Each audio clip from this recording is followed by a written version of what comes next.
Hello everyone, আসসালামু আলাইকুম। আপনারা সবাই কেমন আছেন? আশা করি ভালো আছেন। আমিও ভালো আছি আলহামদুলিল্লাহ। তো আজ আমি আপনাদের মাঝে ছোট্ট একটা ব্লগ নিয়ে চলে আসলাম।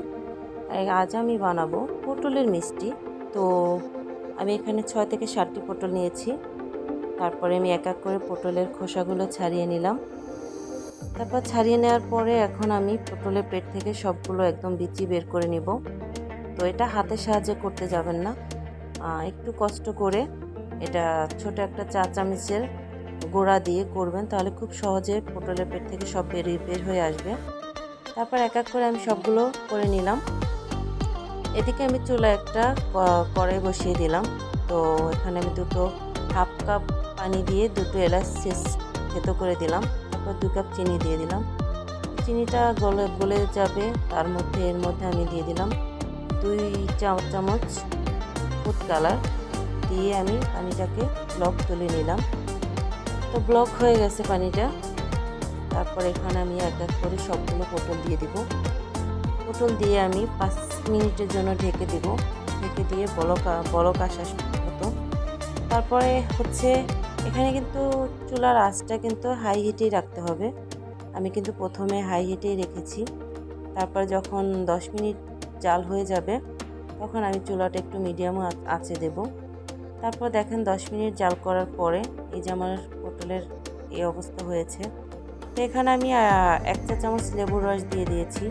লেবুর রসটা না দিলে চিনিটা জমাট বেঁধে যাবে, আর লেবুর রসটা দিলে শিরাটা জমাট বাঁধবে না। তো আমার পটলটা হয়ে গেছে। তো এখানে আমি চুলে একটা কড়াই বসিয়ে দিয়েছি। কড়াইতে আমি এখানে 2 কাপ পরিমাণ দুধের ছানা নিয়েছি। ছানা নিয়ে এটাকে আমি একটু ভেজে নেব। তবে আমার মতো বোকামো কেউ করবেন না। দুধের ছানাটা কাঁচাই রাখবেন, তাহলে মিষ্টিটা খুব ভালো হয়। আর যদি চুলায় গরম করে নেন তাহলে দুধের ছানাটা কিছুটা বাদাম কুচি হাট হয়ে যায়, মানে খুবই শক্ত হয়ে যায়, খেতে ভালো লাগে না। তো আমি তো করেছি, এর আগে আমি একবার বানিয়েছিলাম, তখন আমি দুধের ছানাটা কাঁচা রেখেছিলাম, খুব ভালো লাগছে খেতে।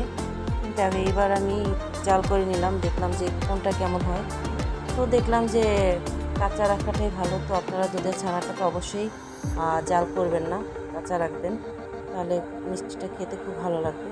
তো এখন আমি এক এক করে পটলের মধ্যে আমি পুর দিয়ে নেব মিষ্টির।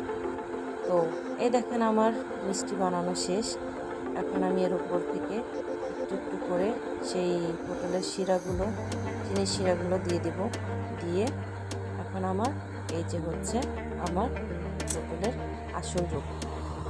তো কেমন হয়েছে আপনারা অবশ্যই বলবেন, আর ভালো লাগলে অবশ্যই লাইক কমেন্ট শেয়ার অবশ্যই করবেন, আর আপনারা আমার সাথে থাকবেন।